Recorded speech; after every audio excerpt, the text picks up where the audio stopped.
முட்டாள்களுக்கு விருந்து.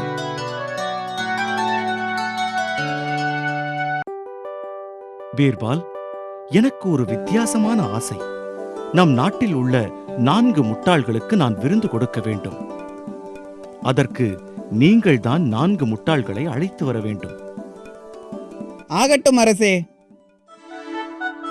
4 முட்டாள்களை எங்கே போய் தேடுவது என்று யோசித்தபடியே போய்க் கொண்டிருந்தார் பீர்பால். அப்போது, ஏன் இவ்வளவு சிரமப்பட்டு விறகுகளை தலையில் வைத்துள்ளீர்? கழுதியின் மேல் வைக்க வேண்டியதுதானே? எங்களுக்கு தெரியாதா? கழுத மேலே வச்சா அது பாரம் தாங்காம செத்து போயிடும். அதனால தான் என் தலையில வச்சிருக்கேன். இவன்தான் மன்னன் தேடிக்கொண்டிருந்த பெரிய முட்டாள். இவனை மன்னனிடம் கொண்டு செல்ல வேண்டியதுதான். சிறிது தூரம் சென்றவுடன்,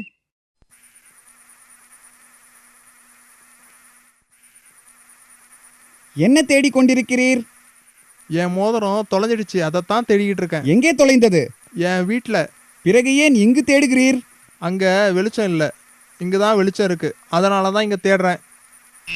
மறுநாள் 2 பேர் தான் இருக்கிறார்கள். மீதி 2 பேர் எங்கே? உண்மை கூறுவதற்காக என்னை மன்னிக்க வேண்டும் மன்னா. நாம் தான் அந்த மீதி 2 பேர். என்ன? நாட்டு மக்களுக்கு செய்ய வேண்டிய கடமைகள் எவ்வளவோ இருக்க, முட்டாள்களை பற்றி யோசித்த நீங்களும் தேடிய நானும் தான் பெரிய முட்டாள்கள்.